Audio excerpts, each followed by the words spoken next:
adakah nilai-nilai budaya Jawa secara filosofis yang secara spesifik dibawa oleh Sunan Geseng dan Sunan Kalijaga terkait masyarakat di Pucung ini, Pak, atau sekitarnya mungkin, Pak? Baik. Nah, mengenai nilai-nilainya di sini adalah nampak jelas. Mengapa? Tadi sudah kami jelaskan bahwa di sini sebelum Sunan Kalijaga ataupun Cokrojoyo, Sunan Geseng berada di sini sudah ada peradaban. Yang memang peradaban ini sudah kental ataupun mendarah daging, yaitu budaya-budaya dari nenek moyang ketika masih berada di Mojopahit ataupun masih masih pengaruh Mojopahit. Nah, disinilah keberadaan Sunan Kalijaga dan Cokrojoyo ini berperan sekali untuk istilahnya memperkuat nilai-nilai budaya. Kehadiran Sunan Kalijaga dan Cokrojoyo dengan membawa misinya yaitu agama Islam sangat tidak mempengaruhi ataupun tidak menyentuh perkembangan ataupun budaya di sini. Artinya di sini menyatu, sehingga masyarakat yang punya tradisi Jawa di sini tidak merasa terganggu, terusik oleh kehadiran ataupun kedatangan dari Cokrojoyo ataupun Sunan Geseng. Malah tata kelola masyarakat di dalam budaya ini menjadikan suatu energi kekuatan bagi masyarakat dalam rangka untuk membawa masyarakat sejahtera ke depan. Contohnya tadi sudah kami terangkan mengenai simbol-simbol, yang mana simbol-simbol ini adalah ritual yang dipercaya oleh warga masyarakat Karangtalun Pucung ini, peninggalan nenek moyang. Ini sama sekali tidak terganggu. Justru Sunan Kalijaga dan Cokrojoyo ini tradisi yang di situ malah ini dijadikan suatu simbol masyarakat di sini. Sehingga di sini pilah di mana kita masyarakat itu gimana kita hubungannya dengan habluminallahnya itu jelas, dan di mana kita habluminanahnya jelas, dan budaya sama sekali tidak menyentuh seperti itu. Artinya mereka merasa tidak terusik gitu. Terusik ya, dengan kedatangan mereka berdua begitu ya, sampai dengan tradisi sekarang masih dipertahankan dan ini tidak mengganggu. Dan masyarakat di sampai sekarang mayoritas sudah memeluk agama Islam, dan saat ini masih ada situs-situs di sebelah di sana itu dulu pernah dikatakan adalah makam dari agama saudara kita adalah Buddha. Budaya-budaya yang ada di situ tetap Sunan Kalijaga dan Sunan Geseng tetap tidak merubah, tapi malah memperkuat. Ini sangat luar biasa.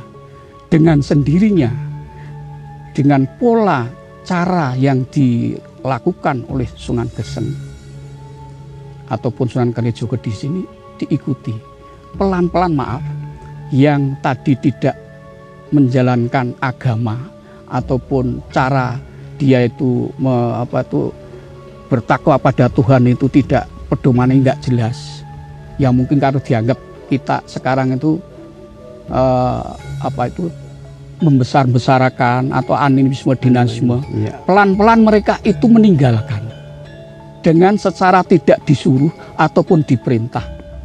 Itu meninggalkan, mengikuti apa yang dilakukan oleh Sunan Geseng dan Kalijaga. Ini satu. Mengenai di sini ada mungkin Mas Ragil kalau melihat Karangtaruna itu banyak penangkaran atau peternak burung perkutut. Ini bukan sekedar penangkaran ataupun sebagai apa ya, gagah-gagahan sebagai apa. Ya memang itu peninggalan budaya Jawa, simbol Jawa. Ini memang kutut ini dikemas. Saat itu kutut itu hanya sebagai simbol-simbol budaya. Seperti yang saya katakan tadi, seperti gadung. Dengan Sunan Kalijogo ini diureh kutut ini. Bukan sekedar memelihara, dijadikan bentuk kelangenan. Lain loh mas, kelangenan dengan memelihara. Lain. Beda ya? Beda. Ranahnya beda ya? Kelangenan ini adalah menyatukan orang yang memelihara burung ataupun apa saja dengan tadi burung perkutut ini. Sehingga burung perkutut ini bagi Sunan Kalijogo Juan Geseng di masyarakat ini sebagai simbol manusia harus lakune runtut. Artinya tata kehidupannya harus berpedoman. Harus punya keyakinan. Harus punya pedoman orang hidup itu. Sehingga seperti perkutut tadi langkune kudu runtut. Artinya runtut ini laku akan menuju pada suatu lakon. Itu kutut mas. Di sini berkembang sampai sekarang diyakini kutut di sini sebagai simbol. Bukan sekedar itu pemeliharaan oceh-ocehan ataupun mendengar suaranya, bukan. Ini sebagai kelangenan, sebagai istilah menyatukan diri, yaitu hablum minalamnya tadi. Karena kutut ini juga ciptaan yang maha kuasa. Komunikasi, cara menyintai makhluk-makhluk ciptaan Allah, itu cara menyintai dengan kemasan perkutut ini. Sehingga perkutut diperlakukan, istilahnya di situ diperlakukan baik, bukan diperlakukan sebagai kutut sebagai didewa-dewakan atau dikultuskan, tidak. Karena kutut itu ada simbol-simbol yang budaya yang sampai sekarang kita nggak tahu. Yang tahu adalah kita, yaitu adalah lakune kudu runtut. Ini cuma lakune kudu runtut, artinya hidup manusia ini, lahir di dunia ini sudah ada tatanan, ada tuntunan yang harus dijalankan oleh manusia, ora sak karepa dewi. Karena namanya hidup itu laku akan menuju lakon. Dua itu laku dan lakon. Ini ada yang tiga, tapi kalau dari ilmu kutut laku dan lakon. Lakonnya manusia nanti akhirnya kembali pada yang maha pencipta Tuhan. Nah, dalam laku dan lakon ini tidak sembarangan. Maka penekanan Sunan Kalijogo dan di Sunan Geseng yang ada di sini dikembangkan, dilindungi ataupun dilestarikan sampai sekarang. Pertama adalah tanaman atau tanaman jagung, gadung, itu dikembangkan sebagai komoditi makanan, pengganti makanan pokok masyarakat, dan juga akan mengganti ataupun menambah perekonomian.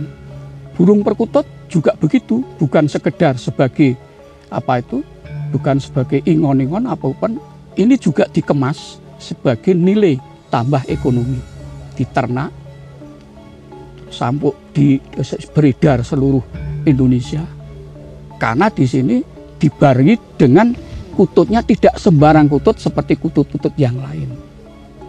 Ini mas, jadi kami menjelaskan dari apa yang dipertanyakan mengenai fiksi pengaruh budaya yang dibawa oleh Sunan Kalijogo, Sunan Geseng di masyarakat. Jadi istimewanya Sunan Geseng dan Sunan Kalijogo itu bisa menjaga harmoni hubungan dengan Tuhan, Sang Holek, betul. Hubungan antar manusia, betul. Dan hubungan dengan alam lingkungan. Betul. Seperti diibaratkan Sunan Kalijogo ataupun Sunan Geseng itu ibaratnya seperti telur, mas. Telur kalau kita lihat di situ ada kuningan dan ada putihan. Inilah yang namanya budaya. Budaya itu yang putihan. Kuningan adalah agama. Ini walaupun berbeda, ada sekatnya, tapi tidak bisa pisah, menyatu. Dan ini budaya ini selalu terus.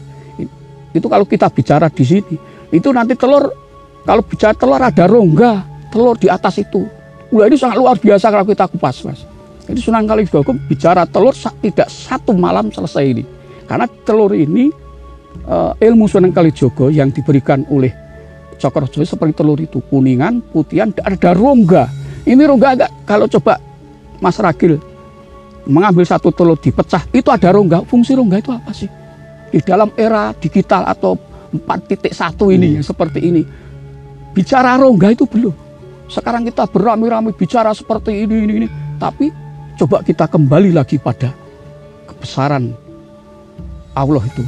Rongga ini, Mas. Ini dulu sudah kita ajarkan oleh Sunan Kalijogo, Sunan Geseng itu. Tapi kita sekarang menyepelekan. Ya toh, sekarang apa-apa jadi komoditi, apa-apa cari komoditi. Mari kita kembalikan semangat oleh apa yang ditanamkan, yang diajarkan oleh pendahulu kita, terutama Sunan Kalijogo dan Sunan Geseng. Jangan dilihat dari segi kunonya, jangan dilihat dari segi tidak sesuai atau budaya itu adalah bicara ke belakang. Enggak. Ini ke belakang ke kekinian ini tidak bisa kita pisahkan. Ini nanti kita kehilangan arah, kita akan kiblat. Seperti telur tadi. Telur itu ada rongga di atas, itu ada rongga kecil, itu apa? Rongga itu untuk apa? Ini antara kuningan dan putihan ini tidak bisa menyentuh pada rongga itu, tidak bisa menembus pada rongga itu. Ini ada apa? Nah, inilah yang dinamakan tuntunan tatanan, ataupun tadi yang kami jelaskan rahasia laku dan lakon manusia. Laku dan lakon ini tidak sembarangan. Jadi kalau kita manusia itu seperti, insya Allah dunia itu aman. Harus bicara seperti itu. Sekarang karena kita tidak bicara seperti itu, hanya bicara diri kita masing-masing, ya kapan kita ketemu? Nah, gitu Mas.